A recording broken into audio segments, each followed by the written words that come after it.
Hello friend, जैसा कि आपको देखा होगा अगले क्लास में हमने ब्लड का क्लास लिया है। ब्लड और मानव रक्त के बारे में हमें बताया था। बहुत सा कुछ लंबी क्लास थी।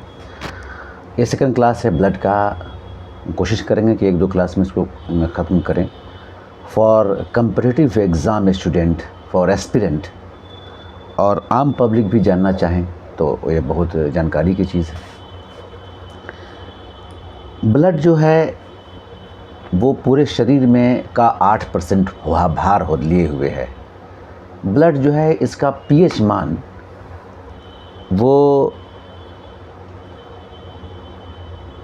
क्षारीय है, वो अल्कलाइन है और ये एक बफर सॉल्यूशन है।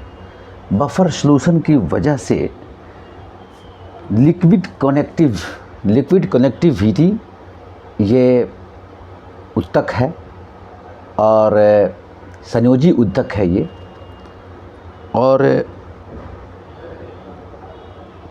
8% पूरे भार 6 से 7 लीटर लिए रहता है।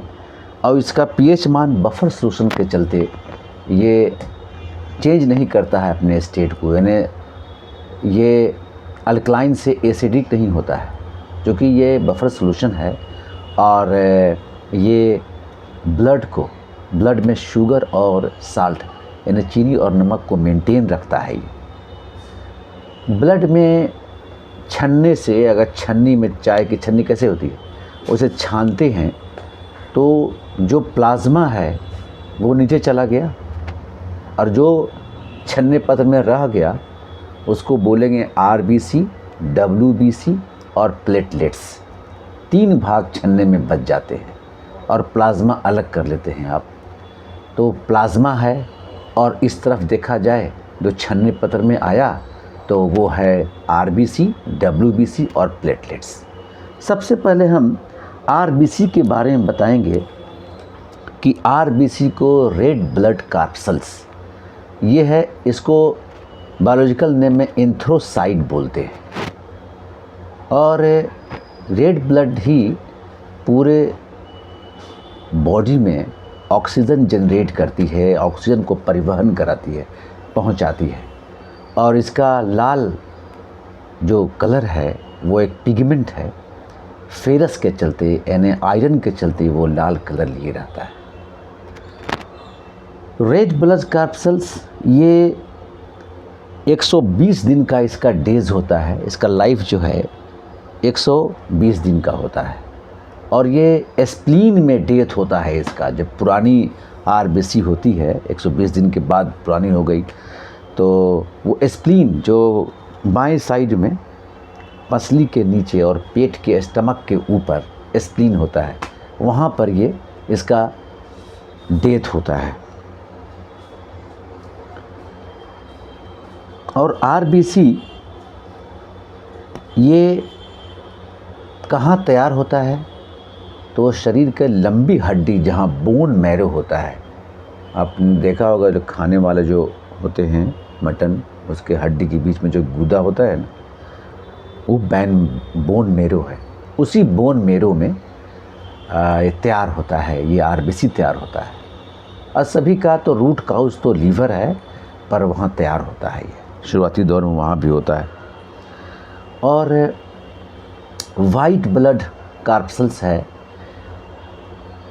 जो police force of the body कहते हैं वाइट ब्लड कार्पसल्स को, जिसको हम इंग्लिश में ल्यूकोसाइड भी बोलते हैं। एंथ्रोसाइड उसको बोलते थे और ल्यूकोसाइड इसको बोलते हैं वाइट ब्लड। ये पूरे बॉडी का पुलिस फोर्स ऑफ बॉडी है।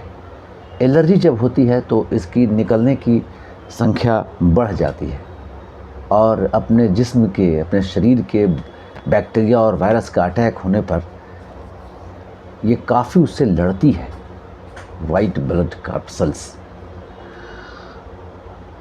तो इसको कहते हैं police force of the body. ये भी करीब 5000 की संख्या में इसके जो संख्या हैं 5000 पर मिलीलीटर पर स्क्वायर होता है। जिस तरह से आरबीसी का होता है कि 50,000 संख्या इसकी होती है आरबीसी की पर पर मिलीलीटर पर स्क्वायर में। उस तरह से वाइट ब्लड और रेड ब्लड का हमने बताया कि रेड ब्लड एक पुलिस फोर्स की तरह काम करता है और टी लिम्फोसाइट इसी का एक पार्ट है, जो बाद में हम उसका जब हम क्या बोलते हैं कैंसर के बारे में बताएंगे तो उनको बताएंगे। टी लिम्फोसाइट डैमेज हो जाता है और वो सिलेंडर बोल देता है कि I am uncapable to save you. उसके बाद फिर मेरे पास बच जाता है क्या कि WBC, RBC और प्लेटलेट्स।